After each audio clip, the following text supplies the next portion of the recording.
Bonjour et bienvenue à la deuxième épisode de Common Ground. Aujourd'hui en français, ça change de dernière fois, Yes. parce que oui, ou grâce à notre invité aujourd'hui, Félix Svensson. Il s'agit d'une personne vraiment très très spéciale, hyper talentée, je trouve spécialement physiquement, mais personnellement je dirais Ah, aussi mentalement. Non, vraiment, honnêtement. Euh, Félix, merci d'être ici, bienvenue. c'est un plaisir, merci beaucoup. Ah, je me réjouis.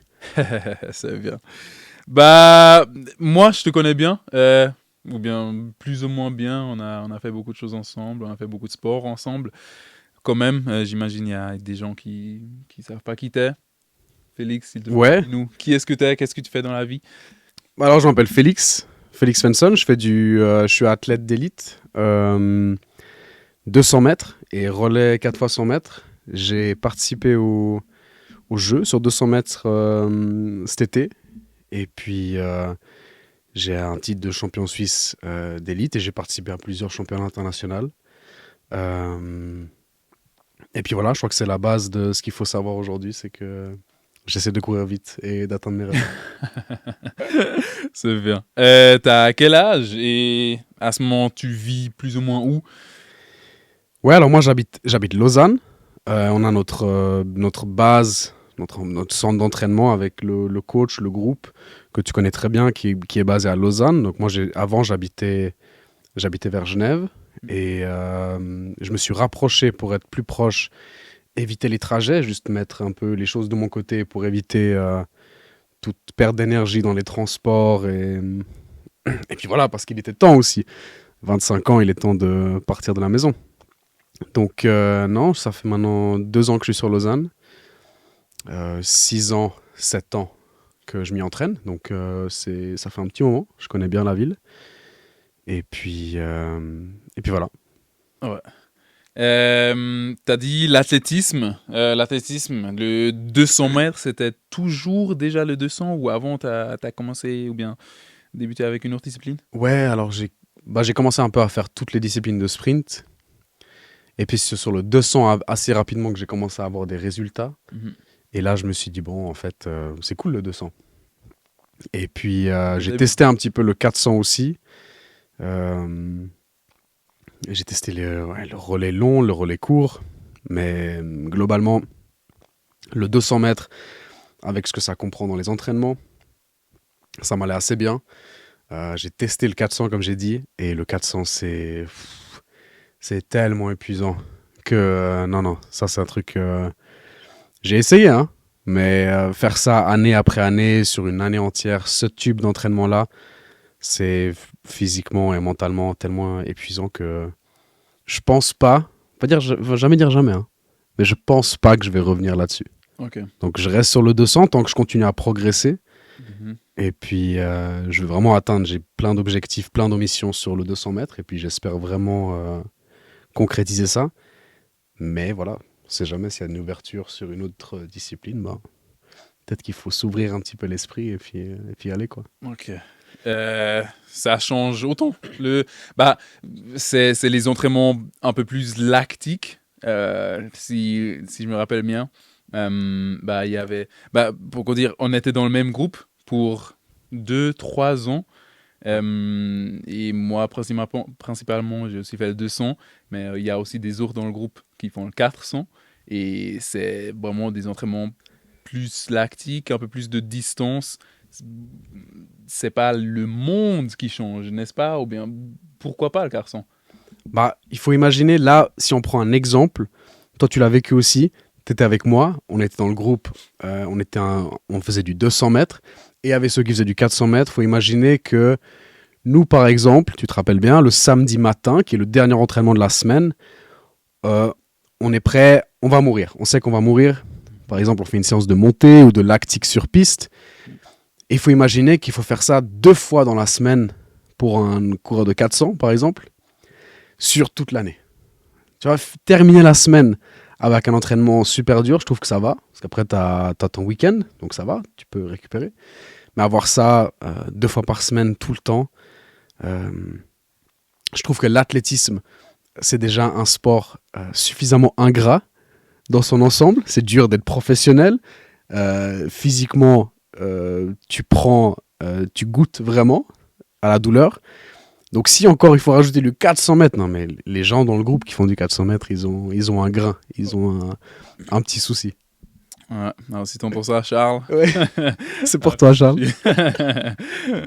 Pas pour toujours, tu as fait l'athlétisme. Avant, tu as fait un autre sport, le tennis. Ouais.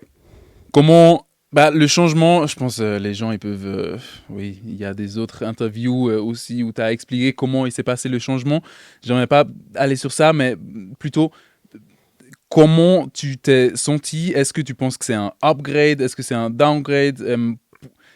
Comment est-ce que tu es satisfait de la décision que tu as faite? Est-ce que comment tu te sens maintenant après ce changement? Ouais, en fait, donc je suis passé de joueur de tennis à athlète à l'âge de 16 ans. Mm-hmm. Et pardon.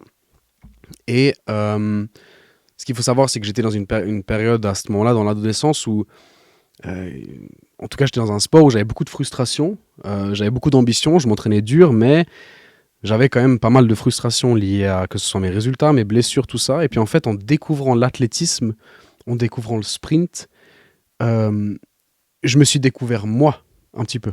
En fait, en commençant le sprint, j'ai réalisé en fait que c'était beaucoup plus propice pour moi à m'exprimer de qui j'étais vraiment. Mm-hmm. Que ce soit le rythme des entraînements, le rythme de vie, les compétitions, c'est très différent du tennis. C'est vraiment la performance. À la fin, tu as un chronomètre. Tu sais si tu as été bon ou pas. Ça te responsabilise énormément. Et moi, c'est ça qui m'a beaucoup plu. C'est toujours ça qui m'a beaucoup plu, d'avoir encore plus de contrôle sur ce que je faisais. Et parce que c'est toi et ton couloir. Au tennis, tu joues contre quelqu'un. C'est très différent. Et c'est un jeu. Et puis là, tu peux vraiment... Le fait de quantifier le résultat, moi, ça m'a énormément motivé. Et puis j'ai réalisé, en fait, ça m'a... mais ça, c'est ça que je dois faire. Mm-hmm. Donc moi, j'ai vite réalisé ça. Et puis après, j'ai plus lâché. En plus, il y a eu quelques bons résultats aussi au début. Et c'est clair que c'est des petites choses qui font qu'après, tu as envie de continuer et te lancer, quoi. Ouais. Donc, c'est cool. Jamais eu des doutes de faire ce changement? Non, en fait, ça s'est fait petit à petit. J'imagine en Suisse, spécialement, dans le passé, il y a des sportifs élites suisses. Federer, une star que tout le monde connaît. L'athlétisme, maintenant, peut-être c'est un peu bias parce que je suis personnellement dans l'athlétisme, mais j'ai aussi l'impression qu'avec Munshinga, avec la famille Kambundji, toi, Jason, avec beaucoup de gens, ça commence à venir, ou ça commence à vraiment avoir un core groupe, et la qualité, elle vient, mais le tennis, il est... dans la Suisse, il est très très grand aussi. Ce changement de tennis que limite tout le monde connaît et connaît Federer à l'athlétisme, pour toi c'était pas un changement vers la mauvaise direction? Pour toi c'était parfait, c'était bien? Non, il y avait pas vraiment de bonne ou de mauvaise direction. Moi, j'avais comme exemple mon père qui joue au tennis, qui était 10e mondial à l'époque, donc j'ai grandi dans un milieu tennistique aussi. Ma mère a fait de l'athlétisme aussi, mais j'ai jamais compris pourquoi les gens couraient pour courir. Donc je me suis lancé dans le tennis. Je me suis dit, mais pourquoi tu cours pour courir, maman? Arrête. Donc moi, j'ai commencé dans le tennis. Je trouvais ça beaucoup plus drôle. Donc j'ai baigné dans ce milieu-là. Mais voilà, j'arrivais à comme je disais, j'arrivais à une époque, à un moment, à une période où je me découvrais. Et avoir découvert l'athlétisme, et je me suis découvert que c'est là que j'allais pouvoir m'exprimer et être qui j'étais vraiment.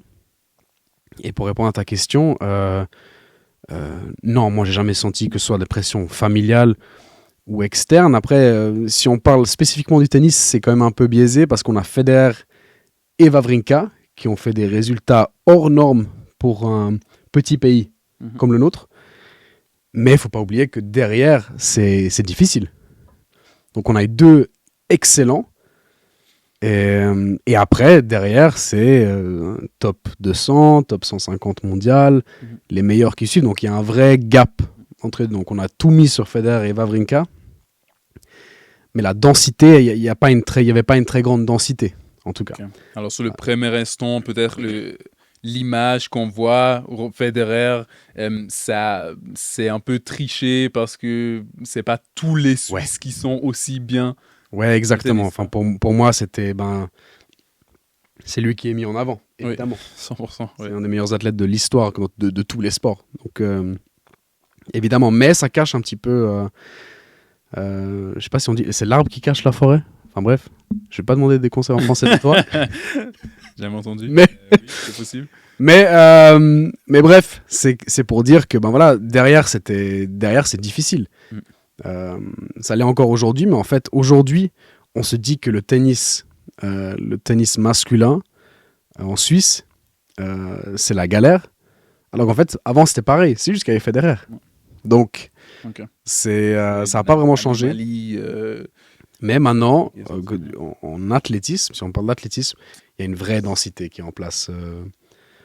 Et on l'a vu parce que je pense que il me semble, si je me trompe pas, que c'était la délégation olympique la plus grande qu'ils aient eu en athlétisme. Ok. Il me semble, ouais. Pour un petit pays comme ça, Ouais, ouais. très Pas horrible. impressionnant, Ouais, ouais. quoi. Ouais, ouais, ouais.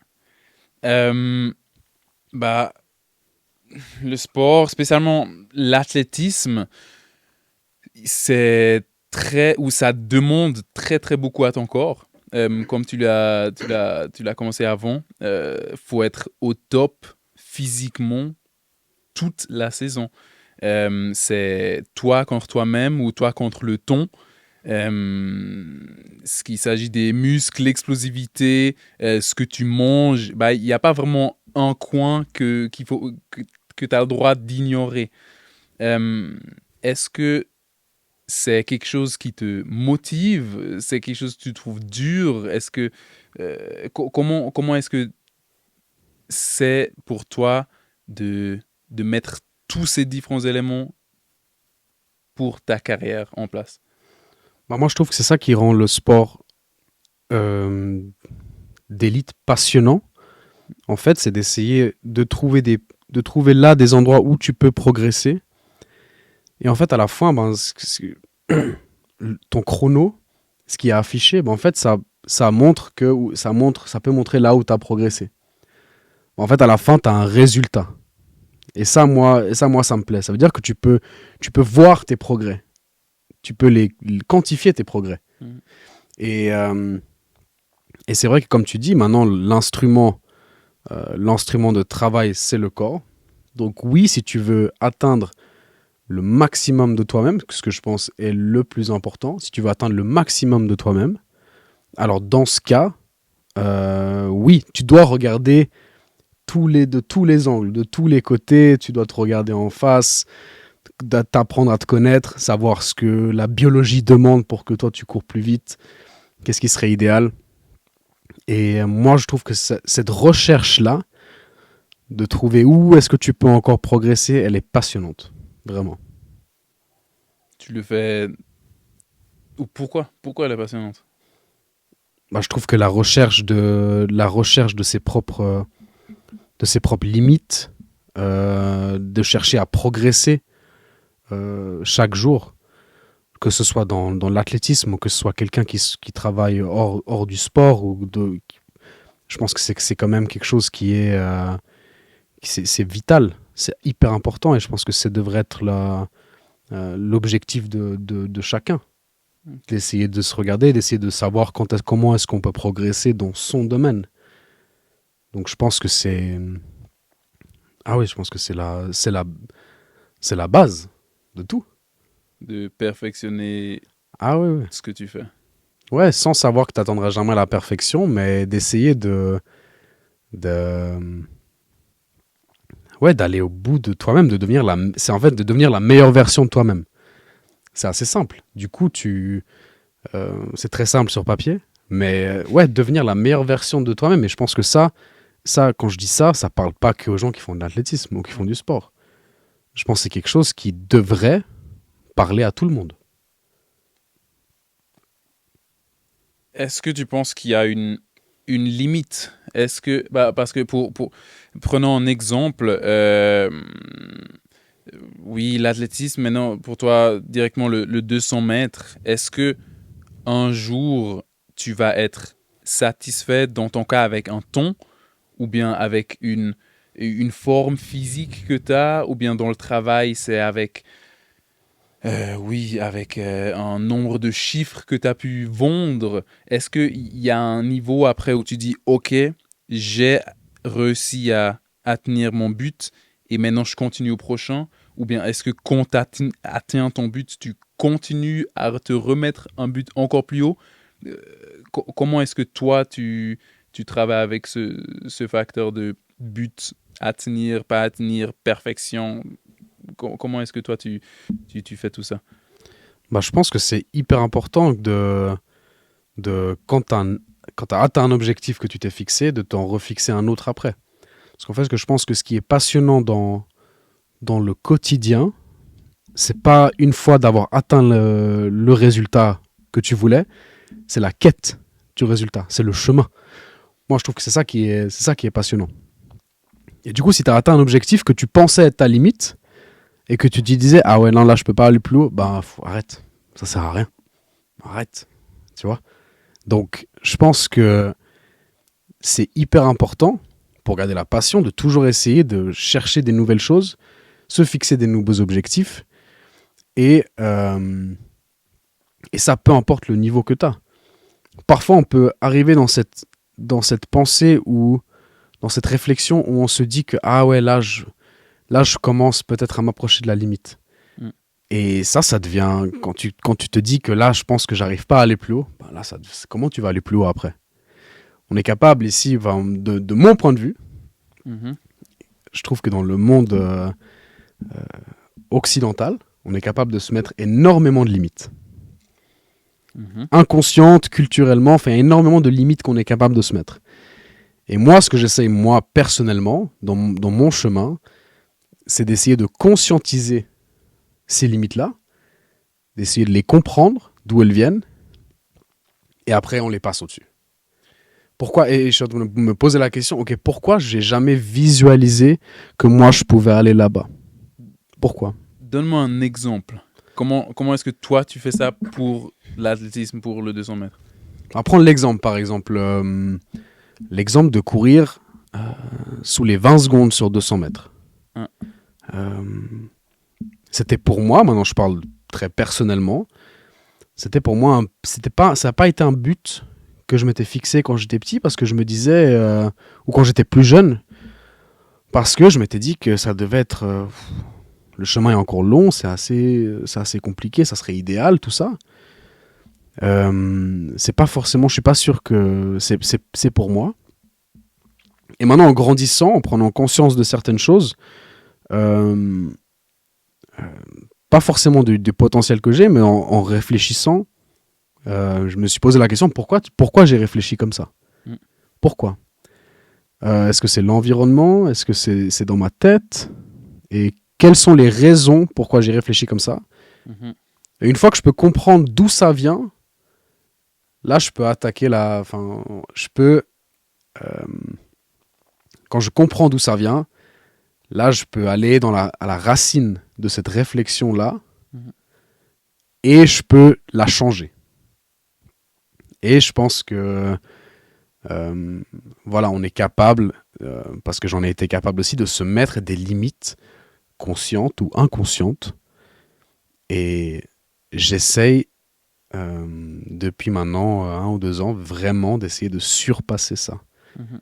D'essayer de comprendre d'où ça vient et d'essayer de comprendre. En fait, c'est simplement presque de comprendre comment le cerveau fonctionne Mhm. et de l'optimiser.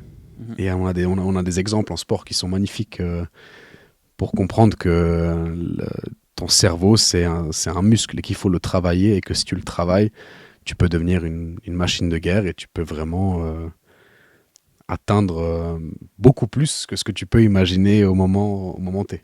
Mhm. C'est, c'est, c'est un très bon point parce qu'il n'y a pas longtemps maintenant, bah, personnellement, moi, j'ai arrêté l'athlétisme et bah, un de ces muscles, un de ces organes que tu entraînes le plus, spécialement dans l'athlétisme, c'est voilà, la tête. Et ce que ça fait ce que ça t'ajoute, c'est pas que dans le sport lui-même, c'est dans toute la vie. Si c'est dans le travail, si c'est, je sais pas, dans des relations, juste dans des problèmes et le résoudre de ces problèmes. Euh, et c'est juste quelque chose de, oui, de très beau à voir à côté du sport aussi.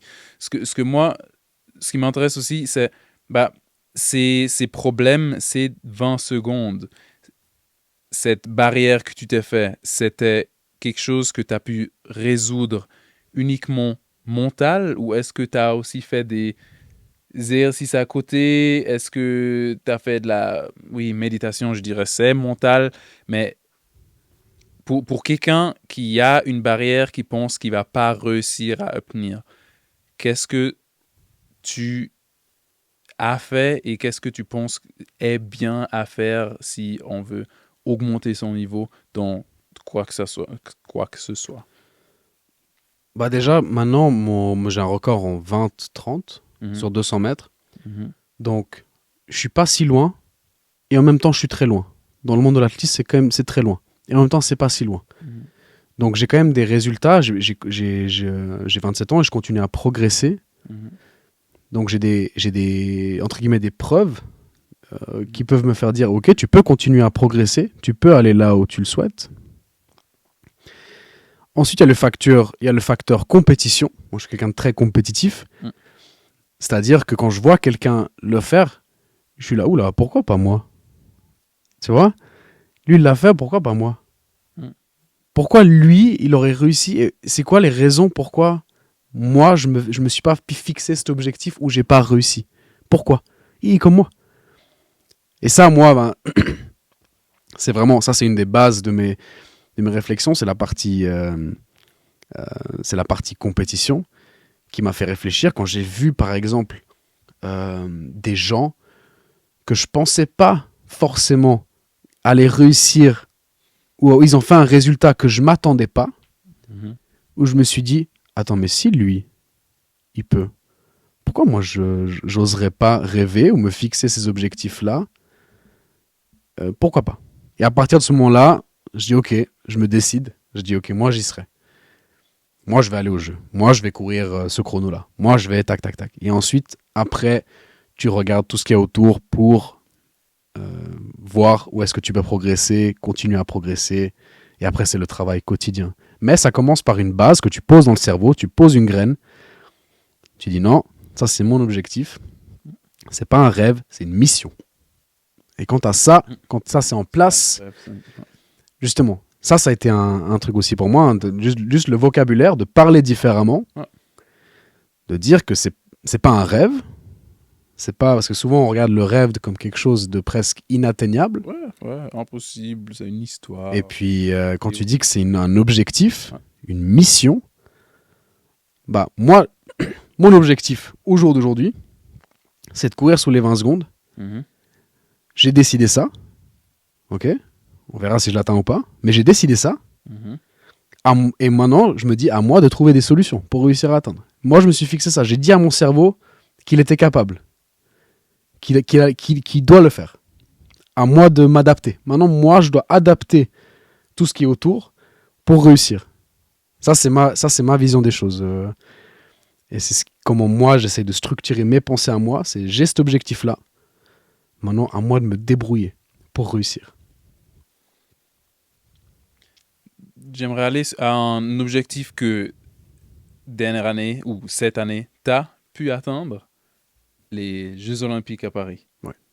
C'était comment? C'était comment, pour commencer, même pas la compétition elle-même, mais d'avoir un but aussi grand et puis quand est-ce que tu as ou bien quand est-ce que tu savais que tu vas participer et comment est-ce que après c'était de pouvoir rentrer dans ce village olympique? Raconte-moi ça, ça m'intéresse vraiment fort. Oula, ça va durer un petit peu. Non, alors c'était... ça fait partie de mon plus grand palmarès d'être allé au jeu parce que vraiment, j'ai commencé de loin. Le tatouage aussi. J'ai fait un petit tatouage parce que Tout petit. je fais un tout petit parce que je suis timide et que je suis introverti. Non, mais ça a commencé. La période de qualification, elle commence en 2023 pour Paris 24. Et moi, en 2023, j'ai une saison de merde à chier. Vraiment, c'était nul. J'avais des blessures. Ça avançait pas. Je trouvais pas des solutions. Donc, j'avais quasiment aucun point en arrivant en 2024 dans la course à la place pour aller aux Jeux Olympiques. Et ensuite, on commence l'année, la saison 2024 d'été aux Bahamas avec l'équipe de relais où on loupe la place qualificative pour 5 millièmes. Donc là, il y a un vrai trauma. 5 millièmes. 5 millièmes. Je sais pas si tu réalises, mais c'est, on est proche du... 5 millièmes, je pense que ça doit être 5 mm, un truc comme ça. On est vraiment pas... On est moins du centimètre. Mais c'est vraiment... Et ça, sur le moment, ça a été un vrai trauma. Parce que justement, je me suis posé... J'étais assis et puis je réfléchissais à ça. Je me disais, est-ce que je viens de louper ma place? Est-ce que je viens de louper mon occasion d'aller au jeu avec le relais? Parce que vu que j'avais pas de points en 2023, je me posais la question, j'étais là, est-ce que je vais vraiment réussir à aller au jeu? Ce truc que je prépare depuis 10 ans. Ça fait 10 ans que je visualise d'aller à Paris en 24. Et j'ai décidé d'arrêter de réfléchir, de concentrer, de prendre compétition par compétition, de juste y aller. Il y a eu une période, évidemment, il y a eu des hauts et des bas, mais finalement, ça a commencé petit à petit à payer. Par des résultats, j'ai fait 11e en championnat d'Europe, ce qui était pour moi pas un mauvais résultat, même si j'ai pas optimisé ma performance. Donc je commençais à avoir un petit peu des points, je m'approchais, mais j'y pensais pas trop.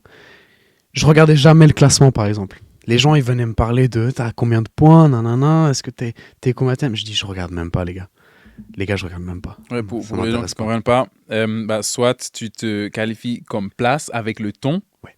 Ou bien après, derrière, il y a encore l'idée avec les points. Si tu réussis à avoir des bonnes performances pour des courses, dans des courses importantes, avec un certain nombre de points, tu peux aussi aller aux Jeux Olympiques. Ouais, c'est ça. Donc il y a deux façons de se qualifier au jeu. C'est d'abord avec un chrono, directement. Par exemple, sur 200 mètres, c'était 26. Pour situer 26 sur 200 mètres, si tu cours 26, tu es dans le top 10, top 15 mondial. Du coup, ils estiment que tu dois te qualifier. Ouais. Tu n'as pas besoin de points parce que tu as le niveau. Sinon, tu dois te qualifier avec un système de points qui est similaire à celui au tennis. Okay. C'est-à-dire qu'il y a des compétitions avec plus ou moins de valeur. Et si tu fais une bonne performance dans une bonne compétition, avec une compétition avec de la valeur, comme une Diamond League, la plus haute, bah, tu gagnes plus de points que si tu l'as fait dans une compétition locale du coin. Voilà. Et puis, voilà, pour revenir à mon histoire, je montais en puissance, sans trop réfléchir. Et c'est quand j'ai gagné Athletica Genève, c'était la semaine avant que la course à la qualification se termine. Donc il me restait Athletica Genève et il me restait les championnats suisses. Il me restait que ces deux compétitions-là. Et je gagne à Genève. Et c'est la première fois que je me dis... Parce que là, on me dit le classement que j'ai à ce moment-là. Et je commence à réaliser un petit peu. Je commence à calculer les points pour la première fois. Et je me dis, ah ouais, mais en fait, c'est possible. Et j'étais vraiment dans une très très bonne forme. Et j'arrive au championnat suisse avec un mental de killer. J'étais là pour vraiment... manger. J'étais là vraiment pour manger. Et donc j'avais William qui était là, qui était en tout aussi bonne forme, mieux du coup. Mais j'allais pas du tout le laisser gagner. C'est pour ça que sur la ligne d'arrivée, j'ai plongé. Vraiment, parce que dans ma tête, je me disais, si tu gagnes, tu y vas. Si tu gagnes, tu vas à Paris. Mm-hmm. Donc dans ma tête, il n'y avait pas d'autre solution. C'était soit gagner ou rien, en fait. Donc malheureusement, je termine deuxième, à 3 centièmes de William. Et là, c'est une longue semaine d'attente. Là, c'est une longue semaine de... vraiment une semaine entière. Je dois attendre. Et tous les jours, j'actualise le classement mondial. Je regarde où je suis. Et le lundi ou le mardi, il y a un premier classement qui arrive. C'est le classement définitif. Et sur 200 mètres, c'est le top 48 au monde qui va au jeu. Et je suis 49e. Et là, sur le moment, Je veux même pas m'imaginer. tu veux pas t'imaginer. Je dormais 3 heures par nuit pendant une semaine. 5 millième et puis 5 millième et après j'étais 49e et j'étais là, non. blague. C'est pas possible. Mm. C'est pas possible. Mm. Et c'était assez traumatisant. Et les gens, ils me disaient, ouais, mais il y en aura sûrement un. Donc là, à partir de ce moment-là, j'attends qu'il y a quelqu'un qui y va pas Mhm. pour blessure ou parce qu'il n'est pas sélectionné. Donc normalement, si on regarde les autres jeux, il y avait toujours un ou deux qui allaient pas et tout ça. Mais j'étais là, non mais il y aura encore tout le monde qui va aller. Moi je vais rester chez moi, ça va. Oh, la pression. Et là, je dois partir en Suède pour l'enterrement de ma grand-maman qui est décédée 2 ou 3 semaines avant. Donc je suis en famille, c'était un vendredi. Donc on a eu tout l'enterrement pendant la journée. Et le soir, on est ensemble. Moi, je suis lessivé. J'ai passé la journée à pleurer. Mais je suis avec toute ma famille et j'ai pas dormi de la semaine parce que je regardais le classement et j'étais comme ça. Et là, je reçois un appel de Philippe Bandy, qui est chef de performance à Swiss Athletics.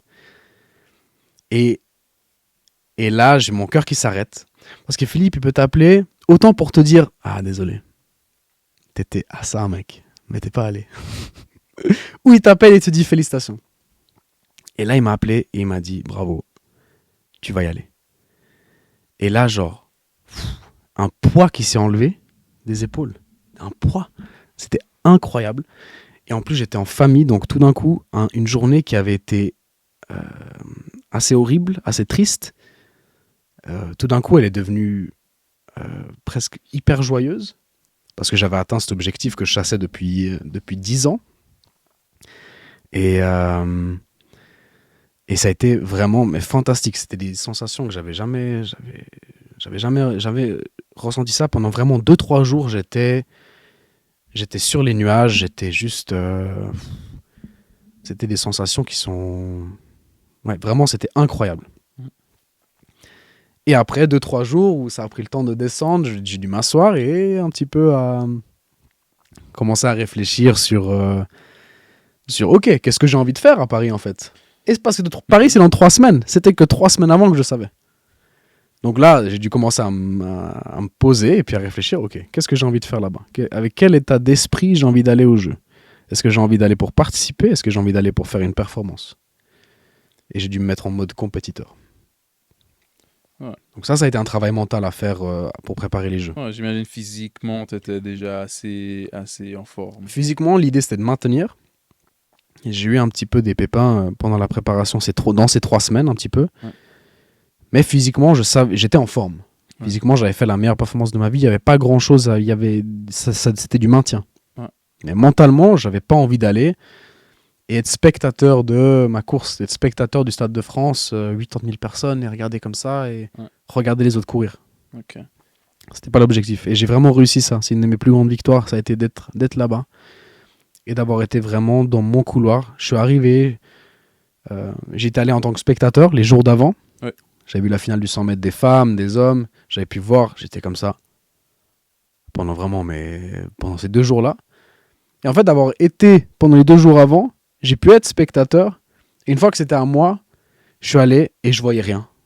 Je voyais rien. C'était un flou parce que j'étais tellement concentré sur ce que moi j'avais à faire. Et ça, c'est un état d'esprit, un état de flow. Même si le résultat, il a pas été là, parce que voilà, j'ai eu des pépins un petit peu 2 semaines avant d'aller. bah voilà, mentalement, j'étais tellement prêt. Donc ça, c'était un peu frustrant. Mais l'expérience en soi, tu m'as demandé, après cette longue histoire, tu m'as demandé comment c'était l'expérience du village, tout ça. Et je pense que c'était une des... Je pourrais parler des heures de Paris. Mais c'était vraiment une expérience absolument fabuleuse. J'ai eu la chance d'avoir pu emmener ma famille au village, mes 2 parents et un de mes petits frères. Et ça, je pense, c'est une de mes plus grandes fiertés. Petit frère de 2 mètres. Non, ça, je pense, ça a été vraiment une de mes plus grandes fiertés. D'avoir pu les emmener au village, d'avoir fait un tour avec eux en vélo, dans le truc, d'avoir voir tout ça. Ça, c'était vraiment... Et Des expériences. tellement de choses qui font que ça a été complètement inoubliable. Ouais. Donc ça explique la grandeur du tatouage. T'as vu Wemby? Et j'ai vu Wemby. Je suis arrivé au nombril. J'avais l'air d'être un petit, une petite poupée à côté. Vraiment impressionnant. C'est toujours encore sur ton Instagram, la photo? Oui, dans mes stories Paris 24, ouais. Alors si quelqu'un veut voir une photo Félix à côté de Wemby, Je fais 1,80 si jamais. 1m80. faut quand même garder. Et j'étais avec Victor Wembayana, ouais, qui fait 2,24, je crois. Ouais. Même, ouais. 2,24 il fait. Un bordel. Ok. Moi j'ai 8 ans de plus que lui. Hein. Je suis arrivé devant lui et je me suis comporté comme un enfant de 6 ans. Can I have a picture, please? Je vais prendre une photo. Ok. Bah, j'imagine bien que c'est un immense truc. Ouais. Et aussi ta mère, elle a pu aller à Barcelone. 1900 quoi? 92. 92. Elle était à Barcelone. Ouais. Aussi aux Jeux Olympiques et maintenant toi. Ouais. Et maintenant moi et ça c'était je pense un peu de pression qui descend quoi. Ouais. Ah ouais, quand on était en famille là en Suède ensemble. Annoncer ça à ma maman. Ça c'était vraiment un moment émotionnel aussi. Ah ouais. Beaucoup de... Ah ouais. Rien que d'y repenser là, mais vraiment ça c'était un moment qui était tellement fort. Parce que elle sait ce que c'est. Donc elle sait tout par quoi je suis passé. Et justement, le partager avec les gens proches comme ça, c'était fabuleux. Rendre fiers les gens que t'aimes le plus. Ouais, et des gens en fait qui vraiment qui comprennent, qui m'ont soutenu. Mes parents m'ont soutenu toute ma vie. Toujours encouragé, jamais dit quoi faire, ils m'ont juste soutenu. Toujours. Et du coup, ouais, d'avoir fait quelque chose, d'avoir atteint mes plus grands objectifs et de le partager avec eux, de cette façon-là, d'avoir pu les emmener au village. Mon père avait été 10e mondial, par exemple, mais il n'avait jamais fait les Jeux. Et pour lui, il a adoré voir ça. Mon petit frère qui fait de l'athlétisme au niveau national, pour lui de voir ça, c'était incroyable. Et ma mère de revivre ça, moi, ça m'a rendu fier. Ah ouais. Je pense que tu peux très bien être fier. Ouais. Ah ouais, je peux vivre avec ce souvenir-là. Ouais. Ah ouais, c'était fabuleux. T'as dit avant, j'aimerais bien rentrer, je sais pas, aussi dans des problèmes qu'il y avait. Je me rappelle quand toi tu sais même pas ça, mais quand j'ai commencé l'athlétisme et ou bien non, j'ai commencé beaucoup plus en avance, mais après quand j'avais un certain niveau et je rentrais dans votre groupe, on m'a dit que bah toi t'étais quelqu'un qui avait très très beaucoup de blessures avec ton hamstring. Ouais. Moi, je sais pas si c'est vrai, et jusqu'à aujourd'hui, je sais pas encore, mais on m'a dit quelque chose avec 8-9 fois tirer ton hamstring. Moi j'ai en tout, donc on parle de quadriceps, ischio-jambier et mollet. Je suis à 9 ou 10 déchirures. Ouais, pas des petits trucs. Non, pas des contractures, pas des crampes. Degrés, mais non, des déchirures. Oui. Pas des crampes, des contractures. C'est déchiré. Pour comprendre, l'athlétisme, c'est Les pieds, ils doivent être bien, les jambes, ton hamstring, ils doivent être bien ensemble pour pouvoir appuyer et donner la performance. Après 7 ou bien après 9 déchirures dans la tête, il y a quelque chose un peu qui change. Oui, est-ce qu'il va vraiment tenir pour la 9e fois ou est-ce qu'il va déchirer une 10e fois? Et physiquement, bah, c'est aussi quelque chose de grand.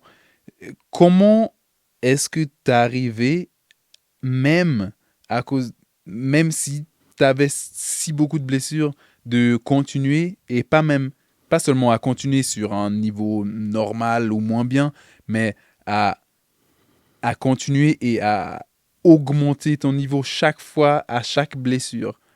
Qu'est-ce que ton secret? Mon secret.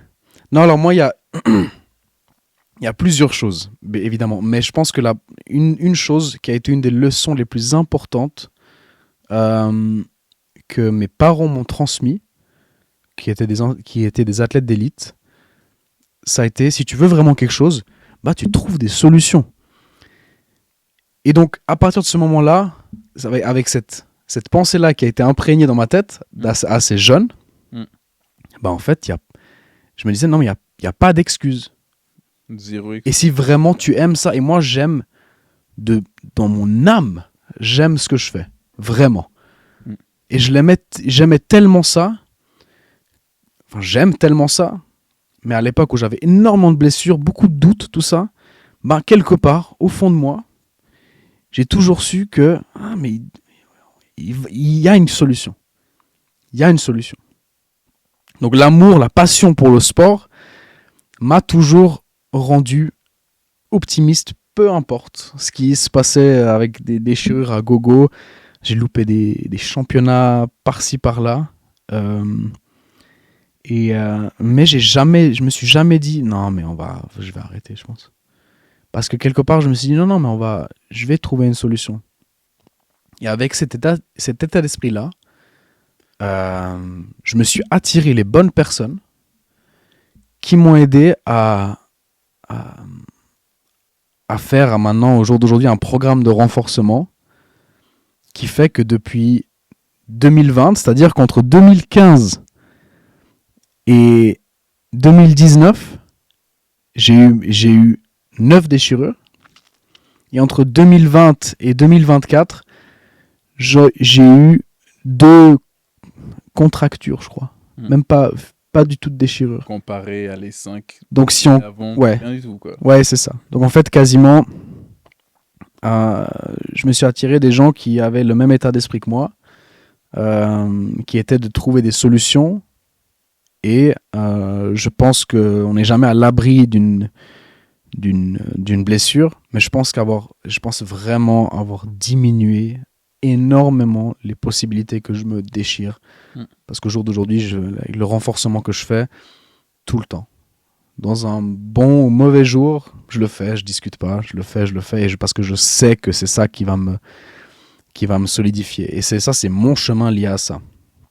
Moi, c'était vraiment une question de renforcement spécifique. Donc, j'ai fait ce travail-là, et au jour d'aujourd'hui, j'ai beaucoup moins de blessures. Toujours avec ce but derrière, quoi. Même si le renforcement, oui, personnellement, je trouve que c'est pas, oui, le truc numéro 1 à faire ou le truc qui te fait le plus plaisir. Ouais. Mais tu dis avec l'idée, avec le but, avant on a dit la mission derrière, c'est quelque chose que tu prends, que tu acceptes, que tu fais et à la fin, peut-être même tu prends plaisir à faire, quoi. Ouais, c'est ça. En fait, à certains moments où ça va moins bien, ou quand tu es beaucoup blessé, tes objectifs de, par exemple, aller aux Jeux Olympiques, tout ça, c'est tellement loin.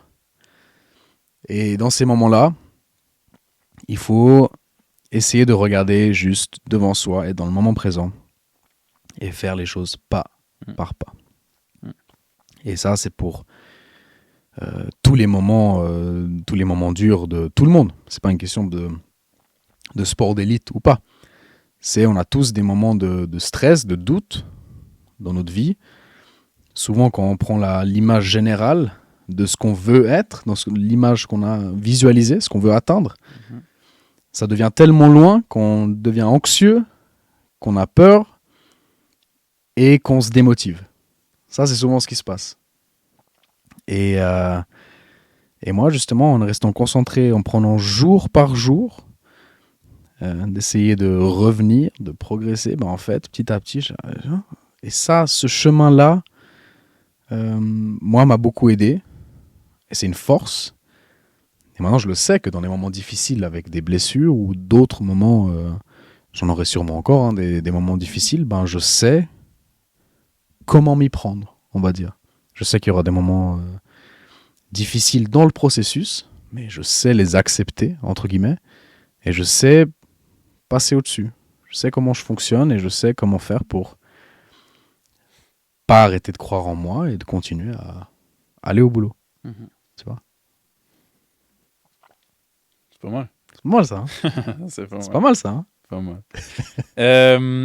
J'aimerais bien demander des questions encore pour les gens qui regardent. Pas seulement pour l'athlétisme, mais aussi pour tous les sports où tu as besoin de courir, soit comme athlète professionnel, à l'athlétisme, le sprint. Qu'est-ce que le pas, qu'est-ce qu'il faut faire comme premier pour devenir plus vite? C'est une question très ouverte et très basique, je sais, mais c'est ça que les gens ils se demandent pour commencer, quoi. Je vais donner une raison, je vais donner une réponse basique aussi, mais qui est 100% vraie. Si tu veux courir vite, tu dois courir vite. C'est-à-dire que tu dois... Non, mais tu dois faire des entraînements où tu cours vite. Où ça veut dire, quand je dis cours vite, ça veut dire où tu cours vite à 100%. Ok. Il n'y a pas d'exercice secret, de montée de genoux d'une certaine façon avec des élastiques. Il n'y a pas un exercice de musculation spécifique. Non. La base de la base, si tu veux courir vite, courir plus vite, tu dois faire des séances de sprint maximal. C'est plutôt ça. Tu dois faire des trucs à fond. On va dire ça comme ça. Donc, pour aller vite, faut que tu cours vite. Beaucoup. Tu vois ? Allez, après, on peut aller dans... Après, après, on peut aller dans les détails. Oui. Mais au final, les gens, ils veulent passer autour, ils veulent trouver des exercices, trouver des secrets. Il n'y a pas de secret. Cours vite. Donne-toi. Il n'y a pas d'exercices techniques qui vont... Ouais. Non. C'est ajouter dans ta semaine une séance où tu vas sur la piste ou bien, je sais pas, tu vas faire des montées ou genre des courses à fond. Ouais, si t'es un sportif et que tu veux progresser en explosivité, devenir plus rapide, va courir vite. C'est pas en faisant de la méditation où tu te visualises courir vite. Non, le corps, il répond à ce que tu fais. Il s'adapte à ce que tu fais. Si tu veux courir plus vite, mon gars, il faut que tu cours vite. J'adore. Donc c'est très simple, mais c'est hyper important et les gens ont tendance à oublier ça aujourd'hui. C'est pour ça. Félix, merci beaucoup. Un plaisir. Merci beaucoup. C'était vraiment intéressant. Comment est-ce qu'on peut te supporter pour ta carrière? Qu'est-ce qu'on peut faire? Vous pouvez me twinter au 07. Non. Donnez-moi des likes. Donnez-moi des follow sur Insta. Non, en vrai, moi, ça me fait tellement plaisir quand je croise quelqu'un et qui me dit « Je t'ai regardé. Je t'ai vu courir. » Ça, vraiment, c'est un truc où je me dis « Ça, c'est cool. » Même si c'est 20 secondes, hein, ma course. Mais les gens qui prennent le temps de regarder, peu importe qui c'est, quand ils viennent vers moi et qu'ils me disent « je t'ai regardé courir. Là, je t'ai vu au jeu, là, je t'ai vu au championnat d'Europe, là, je t'ai vu au championnat du monde, tout ça. » Ça fait plaisir. Donc ça, c'est un bon soutien, si vous voulez me soutenir. Alors, sur Instagram, sur les sites web. Mais n'oubliez pas de twint aussi. Merci beaucoup. Merci pour tout. Je te souhaite vraiment bonne chance aussi pour le futur. Merci à toi. C'était un plaisir. Plaisir de discuter, mon copain.